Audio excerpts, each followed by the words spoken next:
शुरू करते हैं। जैन धर्म के संस्थापक कौन थे? तो दोस्तों जैन धर्म के संस्थापक ऋषभदेव थे। इनको एक अन्य नाम आदिनाथ के नाम से भी जाना जाता है। तीर्थंकर शब्द किससे संबंधित है? तो तीर्थंकर शब्द जैन धर्म से संबंधित है। अनेकांतवाद किस धर्म मूल सिद्धांत और दर्शन है? तो दोस्तों अनेकांतवाद जैन धर्म का मूल सिद्धांत और दर्शन है। जैन धर्म में कर्म परमाणुओं के पूर्ण विनाश को सूचित करने वाली अवस्था को क्या कहा जाता है? जैन धर्म में कर्म परमाणुओं के पूर्ण विनाश को सूचित करने वाली अवस्था को निर्जरा कहा जाता है। और अगला प्रश्न है, जैन धर्म में संवर का क्या अभिप्राय है? तो संवर शब्द का जो अभिप्राय है वो है जीव की ओर नए कर्म का प्रवाह रुक जाना। इसे ही जैन धर्म में संवर कहा जाता है। दोस्तों ये देखिए एक महत्वपूर्ण फैक्ट है। गंग वंश के राजा राजमल चतुर्थ के मंत्री और सेनापति चामुंड राय ने 974 ईस्वी में श्रवण बेलागोला के पास एक जिन मूर्ति का निर्माण करवाया था, जो बाहुबली यानी गोमतेश्वर की मूर्ति कहलाती है। और यहाँ पर 12 वर्ष के अंतराल पर मनाया जाने वाला उत्सव महामस्तकाभिषेक के नाम से जाना जाता है। तो आप जान लीजिए श्रवण बेलागोला जो कर्नाटक में है, यहाँ पर बाहुबली या गोमतेश्वर की मूर्ति है, जिसको कि गंग वंश के राजा राजमल चतुर्थ के मंत्री चामुंड राय ने निर्मित करवाया था। और यहाँ पर जो बाहुबली या गोमतेश्वर की मूर्ति है, यहाँ पर प्रति 12 वर्ष के अंतराल पर एक उत्सव मनाया जाता है, जिसको कि महामस्तकाभिषेक कहा जाता है। अगला प्रश्न है त्रिरत्न सिद्धांत। दोस्तों जैन धर्म में त्रिरत्न सिद्धांत है, जिसके अंतर्गत सम्यक दर्शन, सम्यक आचरण और सम्यक ज्ञान ये होते हैं। तो प्रश्न है कि त्रिरत्न सिद्धांत यानी सम्यक दर्शन, सम्यक आचरण और सम्यक ज्ञान किस धर्म से संबंधित है? तो ये जैन धर्म से संबंधित है। दोस्तों आजीवक संप्रदाय के संस्थापक कौन थे? मक्खली गोसाल जो हैं वो आजीवक संप्रदाय के संस्थापक थे। अणुव्रत सिद्धांत किस धर्म से संबंधित है? तो याद रखिएगा अणुव्रत सिद्धांत जो है ये जैन धर्म से संबंधित है। और यापनीय किसका संप्रदाय था? कई बार परीक्षाओं में पूछा है। यापनीय दोस्तों जैन धर्म का एक संप्रदाय था। प्रारंभिक जैन साहित्य किस भाषा में लिखे गए थे? तो दोस्तों प्रारंभिक जैन साहित्य जो हैं वो अर्धमागधी भाषा में लिखे गए थे। अगला प्रश्न है पार्श्वनाथ से संबद्ध होने के कारण कौन सा स्थल जैन सिद्ध क्षेत्र माना जाता है? तो ये है संवेद शिखर। ये पार्श्वनाथ भगवान पार्श्वनाथ से संबंधित होने के कारण ये जैन सिद्ध क्षेत्र माना जाता है। जैन संप्रदाय में प्रथम विभाजन के पश्चात निर्मित श्वेतांबर संप्रदाय के संस्थापक कौन थे? बहुत ही महत्वपूर्ण है दोस्तों। जैन धर्म में श्वेतांबर और दिगंबर दो संप्रदाय माने जाते हैं। तो प्रश्न है कि जैन संप्रदाय में प्रथम विभाजन के बाद निर्मित श्वेतांबर संप्रदाय के संस्थापक या प्रवर्तक कौन थे? तो ये थे स्थूलभद्र। स्थूलभद्र को श्वेतांबर संप्रदाय का संस्थापक माना जाता है। अगला प्रश्न है दोस्तों किस जैन संगीत में अंतिम रूप से श्वेतांबर आगम का संपादन हुआ था? तो ये था प्रथम जैन संगीत जो कि पाटलिपुत्र में हुई थी और यहाँ पर श्वेतांबर आगम का संपादन हुआ था। आइए देखते हैं जैन संगीतियाँ। तो दोस्तों प्रमुख जैन संगीतियाँ या सम्मेलन जो हैं वो ये हैं कि प्रथम जैन संगीत ये 300 ईसा पूर्व में आयोजित हुई थी, जो कि पाटलिपुत्र बिहार में, और इसके अध्यक्ष स्थूलभद्र थे। द्वितीय बौद्ध संगीत 512 ईसा पूर्व में आयोजित हुई वल्लभी गुजरात में, और इसके अध्यक्ष क्षमा श्रवण थे। तो याद रखिएगा दो जैन संगीतियाँ हैं। जैन संगीतियों को जैन सम्मेलन भी कहा जाता है। प्रथम जो है वो पाटलिपुत्र में स्थूलभद्र की अध्यक्षता में, और द्वितीय संगीत वल्लभी गुजरात में क्षमा श्रवण की अध्यक्षता में आयोजित की गई थी। अब देखिए जैन तीर्थंकरों में अंतिम क्रम पर कौन था? तो दोस्तों कुल 24 जैन तीर्थंकर हुए हैं। इनमें से जो अंतिम क्रम पर 24वें तीर्थंकर हैं वो महावीर स्वामी रहे हैं। महावीर स्वामी के बारे में जो कुछ महत्वपूर्ण तथ्य हैं परीक्षाओं की दृष्टि से महत्वपूर्ण, आइए उसके बारे में जान लेते हैं। दोस्तों महावीर स्वामी का जन्म 540 ईसा पूर्व में वैशाली के कुंडग्राम के निकट बिहार में हुआ था। इनके पिता का नाम सिद्धार्थ था, जो कि वज्र संघ के कुंडग्राम के ज्ञात्रिक क्षत्रिय कुल के प्रधान थे। याद रखिएगा, महावीर स्वामी के पिता का नाम सिद्धार्थ था, जो वज्र संघ के कुंडग्राम के ज्ञात्रिक क्षत्रिय कुल के प्रधान थे। इनकी माता का नाम त्रिशला था, जो कि लिच्छवी के राजा चेटक की बहन थी। और महावीर स्वामी के बचपन का नाम वर्धमान महावीर था। इनकी पत्नी का नाम यशोदा था, जो कि कुंडीय गोत्र के राजा समरवती की कन्या थी।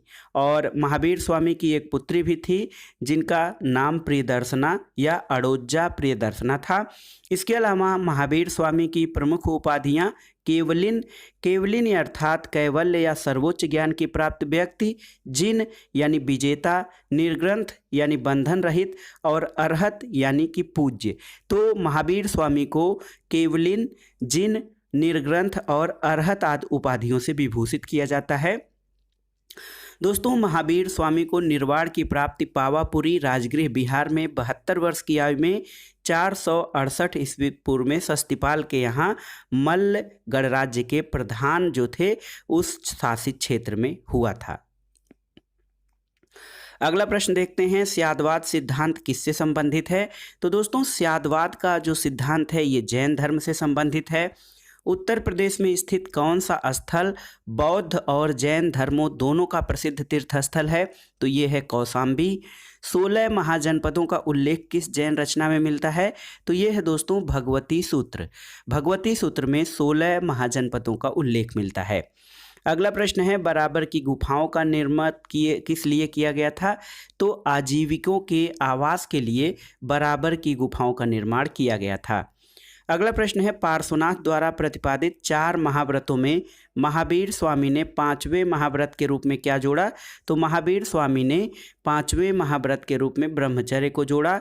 और इसके पहले यानी महावीर स्वामी के पहले जो पार्श्वनाथ थे, उन्होंने अहिंसा, सत्य, अस्तेय और अपरिग्रह को 4 आर्य सत्य या 4 महाव्रतों में घोषित किया था, जबकि महावीर स्वामी ने इसमें ब्रह्मचर्य को 5 महाव्रत की शिक्षा दी। और सत्य, अहिंसा, अस्तेय और अपरिग्रह में ब्रह्मचर्य को जोड़कर महावीर स्वामी ने 5 महाव्रत धारण करने की शिक्षा दी थी।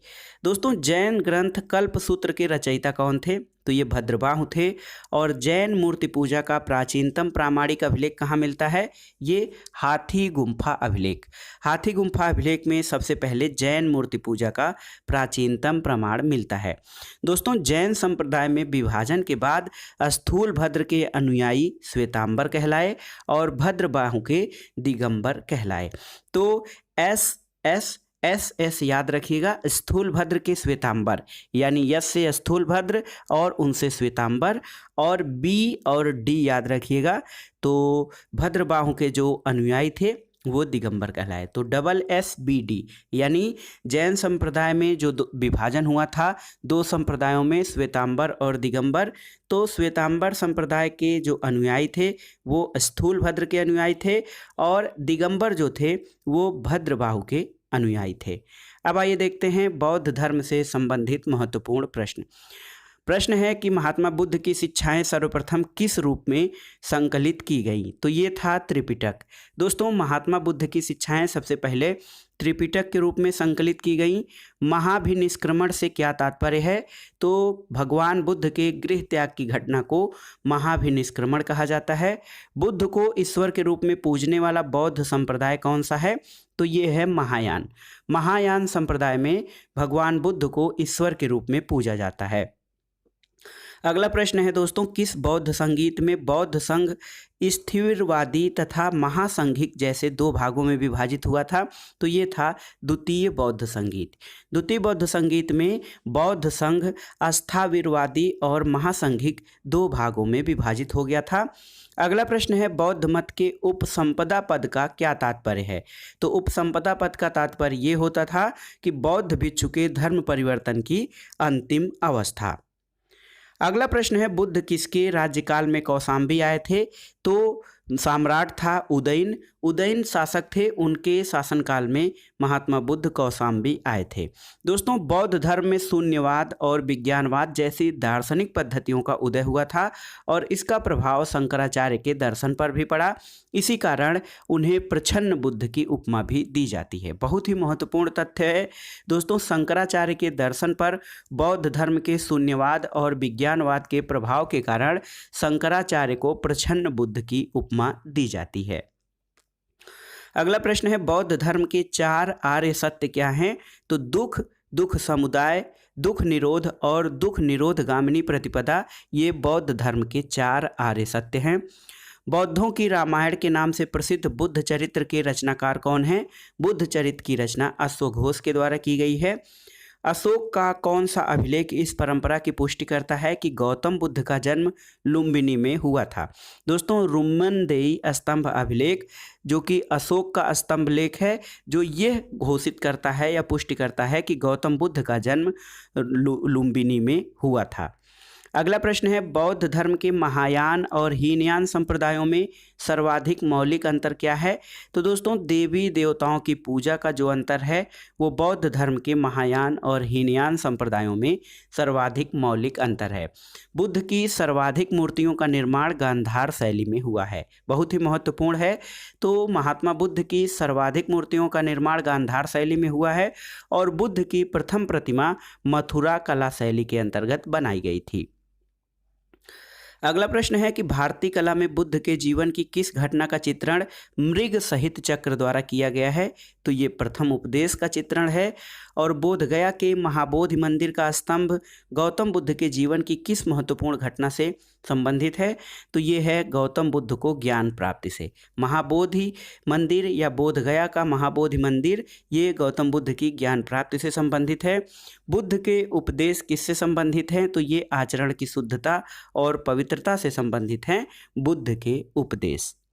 अगला प्रश्न जो है दोस्तों, ये इसमें हम बौद्ध धर्म के वास्तविक संस्थापक महात्मा बुद्ध के बारे में उनकी जीवनी से संबंधित महत्वपूर्ण प्रश्नों को देखते हैं। देखिए, महात्मा बुद्ध का जन्म जो है वो 563 ईसा पूर्व में हुआ था।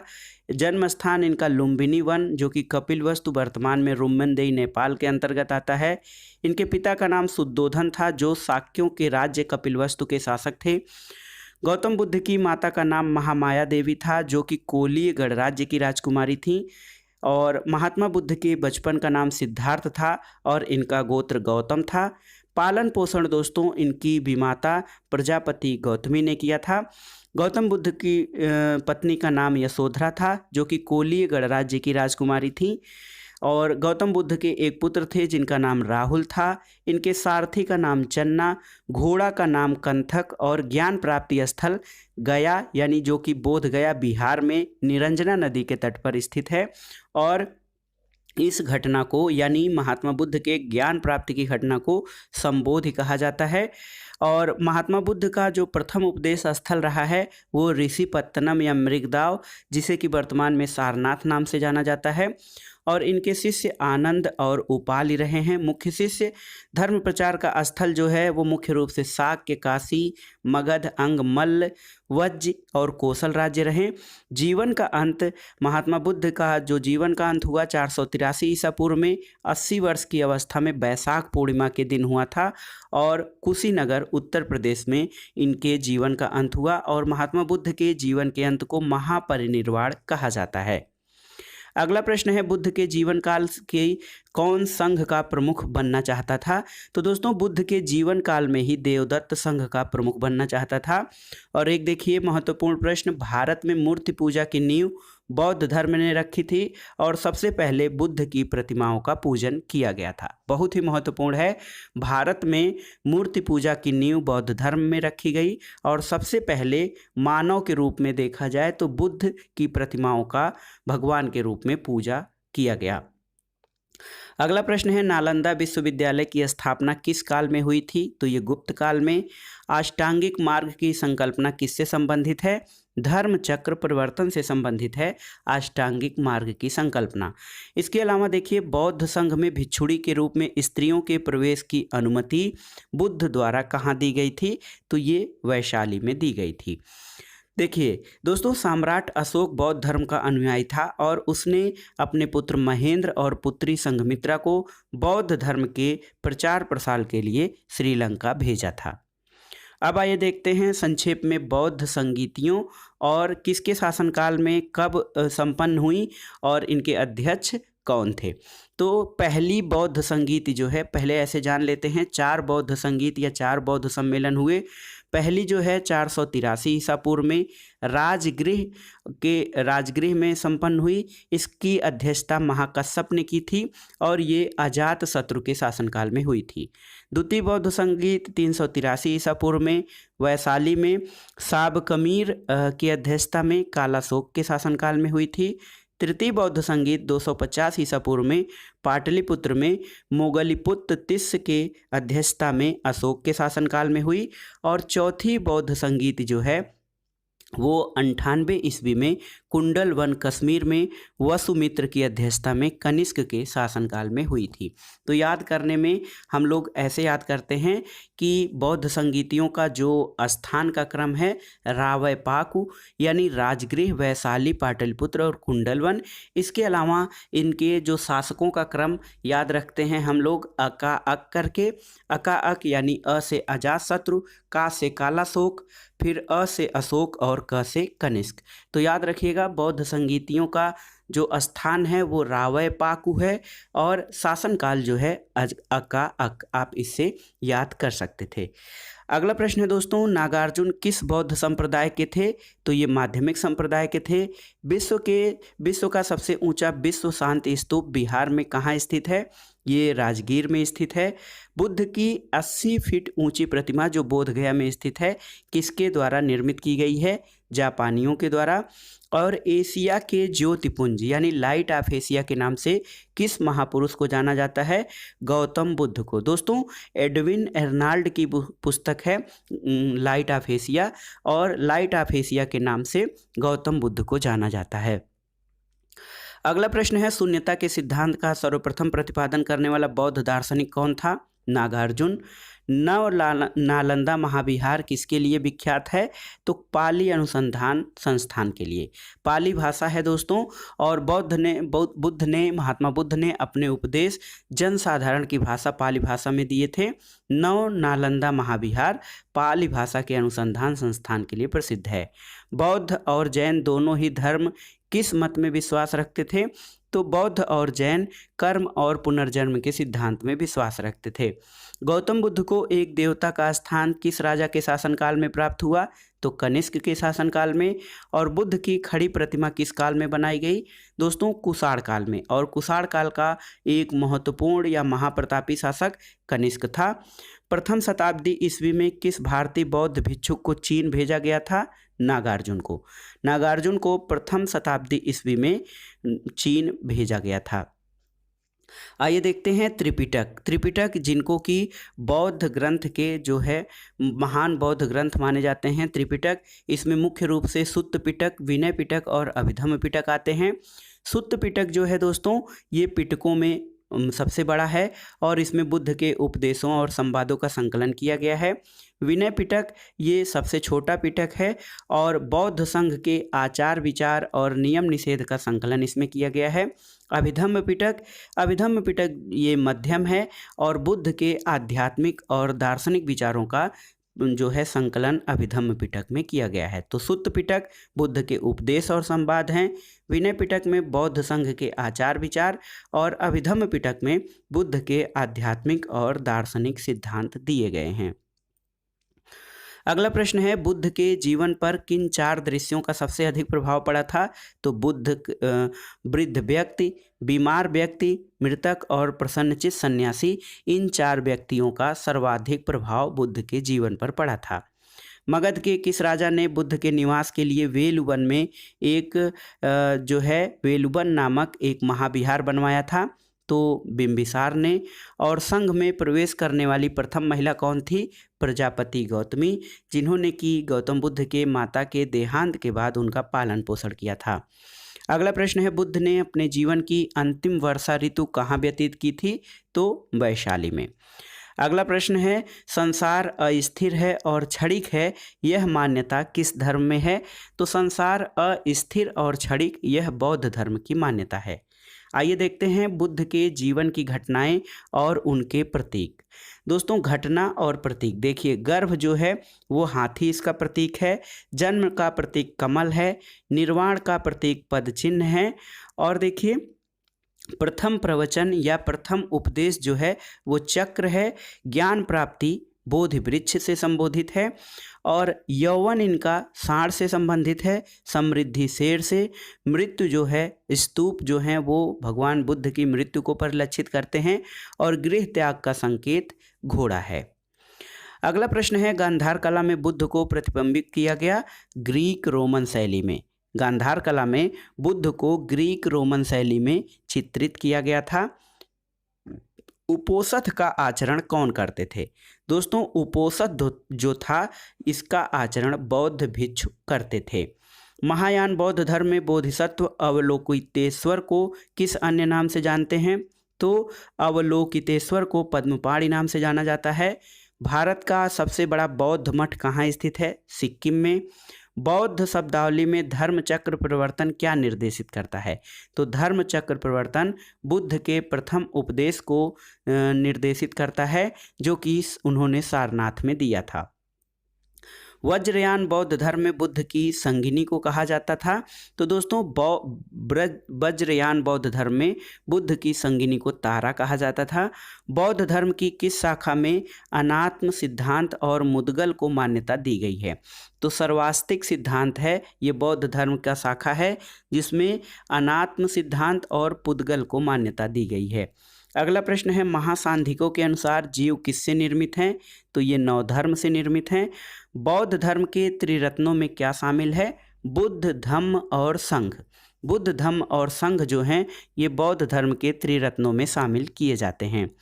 अगला प्रश्न है, बौद्ध दर्शन के अनुसार कारण और कार्य के सिद्धांत को किस प्रकार जाना जाता है? तो इसे प्रतीत्य समुत्पाद के रूप में जाना जाता है। प्रतीत्य समुत्पाद का अर्थ क्या होता है? तो इसका अर्थ है संसार की सभी वस्तुएं किसी न किसी कारण से उत्पन्न हुई हैं और इस प्रकार वे इस पर निर्भर हैं। दोस्तों, बौद्ध धर्म की महायान शाखा, तो आपको जान लेना चाहिए कि बौद्ध धर्म में 2 शाखाएं प्रचलित थीं, महायान शाखा और हीनयान शाखा। तो बौद्ध धर्म की जो महायान शाखा थी औपचारिक रूप से कनिष्क के शासनकाल में प्रारंभ की गई थी। अब आइए देखते हैं शैव और भागवत धर्म से संबंधित महत्वपूर्ण प्रश्न। नयनार कौन थे?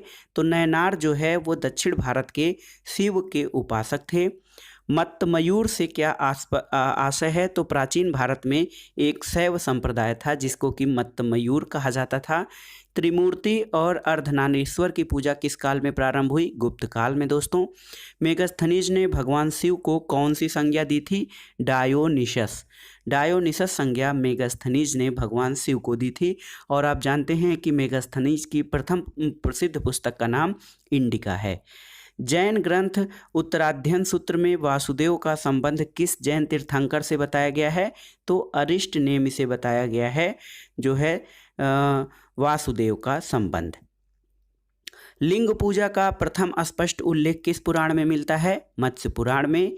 दोस्तों, अथर्ववेद और श्वेताश्वर उपनिषद में शिव का एक अन्य नाम महादेव मिलता है। शिव की प्राचीनतम मूर्ति 1ली शताब्दी ईसा पूर्व की है, 1ली शताब्दी ईस्वी की। मद्रास के निकट रेनीगुंटा में सिद्ध गुडिमल्लम लिंग के रूप में प्राप्त हुई है। अगला प्रश्न है, अर्धनारीश्वर मूर्ति में आधे शिव और आधी पार्वती किसके प्रतीक हैं? तो देव और उसकी शक्ति के योग का। दक्षिण भारत में शैव आंदोलन में किसकी प्रमुख भूमिका रही? नयनार संतों की। नयनार संतों की कुल संख्या कितनी थी? तो नयनार संतों की कुल संख्या 63 यानी 63 मानी जाती है। एक संप्रदाय के रूप में शैव धर्म का प्रारंभ किस काल में हुआ था? शुंग सातवाहन काल में। अब आइए देखते हैं प्राचीन भारत में प्रचलित प्रमुख दर्शन और उनके प्रतिपादक। देखिए, सांख्य दर्शन। सांख्य दर्शन का आधार ग्रंथ जो है वो सांख्य सूत्र है और इसके प्रतिपादक कपिल मुनि माने जाते हैं। न्याय दर्शन का आधार ग्रंथ न्याय सूत्र है और अक्षपाद गौतम को न्याय दर्शन का प्रतिपादक या प्रणेता माना जाता है। योग दर्शन का जो ग्रंथ है योग सूत्र है, इसके प्रतिपादक पतंजलि हैं। वैशेषिक दर्शन का ग्रंथ वैशेषिक सूत्र है और इसके प्रतिपादक कणाद या उलूक हैं। मीमांसा दर्शन इसका जो ग्रंथ है पूर्व मीमांसा सूत्र है, जैमिनी इसके प्रवर्तक हैं। और वेदांत दर्शन दोस्तों ब्रह्म सूत्र इसका ग्रंथ है और वादरायण वेदांत दर्शन के प्रणेता माने जाते हैं। अगला प्रश्न देखते हैं, संप्रदाय और उनके संस्थापक। प्रमुख संप्रदाय और उनके संस्थापक। तो आजीवक संप्रदाय के संस्थापक मक्खलीपुत्र गोसाल थे। घोर अक्रियावादी जो संप्रदाय था पूर्ण कश्यप थे। यदृच्छावाद आचार्य अजित केश कंबलिन थे। भौतिकवादी दर्शन या संप्रदाय के पकुध कच्चायन थे और अनिश्चयवादी संप्रदाय के प्रतिपादक संजय वेठल पुत्र थे। तो आप इसको एक बार फिर से रिपीट कर लीजिएगा। भागवत धर्म का प्रवर्तक किसे माना जाता है? तो कृष्ण को भागवत धर्म का प्रवर्तक माना जाता है। किस ग्रंथ में सर्वप्रथम देवकी के पुत्र कृष्ण का वर्णन किया गया है? छांदोग्य उपनिषद में। भागवत संप्रदाय के विकास का श्रेय किन शासकों को दिया जाता है? दोस्तों भागवत संप्रदाय का प्रवर्तक कृष्ण को माना जाता है और भागवत संप्रदाय के विकास का श्रेय गुप्त शासकों को दिया जाता है। अगला है कि होलियोडोरस तक्षशिला का निवासी था और उसके वेशनगर अभिलेख से वासुदेव के संबंध में वर्णन मिलता है। कर्म का सिद्धांत किस दर्शन से संबंधित है? दोस्तों कर्म का जो सिद्धांत है वो मीमांसा दर्शन से संबंधित है। अगला प्रश्न देखिए, बहुत ही महत्वपूर्ण है। अवतारवाद का सर्वप्रथम उल्लेख किस ग्रंथ में मिलता है? तो श्रीमद् भगवद गीता में अवतारवाद का सर्वप्रथम उल्लेख मिलता है।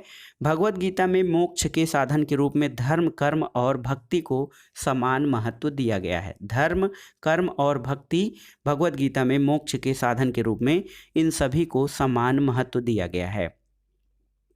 अगला प्रश्न है, वह प्राचीन स्थल जहां 60,000 ऋषि मुनियों की सभा में संपूर्ण महाभारत कथा का वाचन किया गया था, वो स्थल है नैमिषारण्य, जो वर्तमान में सीतापुर उत्तर प्रदेश में स्थित है। अगला प्रश्न है, भागवत संप्रदायों में भक्ति के रूपों की संख्या कितनी है? तो 9 भक्ति के रूप हैं जिनको कि नवधा भक्ति कहा जाता है। मेगास्थनीज ने कृष्ण को किस नाम से उल्लिखित किया है? हेराक्लीज। हेराक्लीज के नाम से मेगास्थनीज ने कृष्ण को उल्लिखित किया है। दक्षिण भारत में वैष्णव मत का विस्तार किसने किया था? तो दोस्तों शैव मत का विस्तार नयनार संतों ने और वैष्णव मत का विस्तार जो है वो अलवार संतों ने किया था। अलवार संतों की कुल संख्या 12 मानी जाती है। इन संतों में अंडाल नामक महिला संत का भी उल्लेख मिलता है। उन्हें दक्षिण की मीरा कहा जाता है। अगला देखिए दोस्तों, गुप्त शासक चंद्रगुप्त द्वितीय ने विक्रमादित्य, विक्रमांक और परम भागवत की उपाधियां धारण की थी। गुप्त वंश के शासक चंद्रगुप्त द्वितीय, जिनको कि चंद्रगुप्त विक्रमादित्य कहा जाता है, इन्होंने विक्रमादित्य, विक्रमांक और परम भागवत की उपाधियां धारण की थीं। अब आइए देखते हैं 6ठी शताब्दी ईसा पूर्व की राजनीतिक दशा से संबंधित महत्वपूर्ण प्रश्न। प्रथम मगध साम्राज्य का उत्कर्ष किस शताब्दी में हुआ था? तो ईसा पूर्व 6ठी शताब्दी में मगध साम्राज्य का उत्कर्ष हुआ था। मगध साम्राज्य का वास्तविक संस्थापक किसे माना जाता है? बिंबिसार को। गोदावरी नदी के तट पर स्थित महाजनपद का क्या नाम था?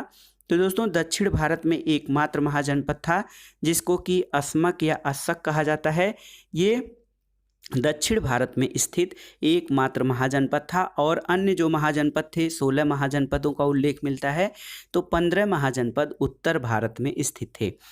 नंद वंश के पश्चात मगध पर किस वंश ने शासक किया था? तो मौर्य वंश का शासन रहा नंद वंश के शासन के उपरांत। पाटलिपुत्र को किस शासक ने सर्वप्रथम अपनी राजधानी बनाया था? उदयन। उदयन ने पाटलिपुत्र या पटना को अपनी राजधानी सबसे पहले बनाया था। उदयन वासवदत्ता की कहानी किस स्थान से संबंधित है? तो ये उज्जैन से संबंधित है।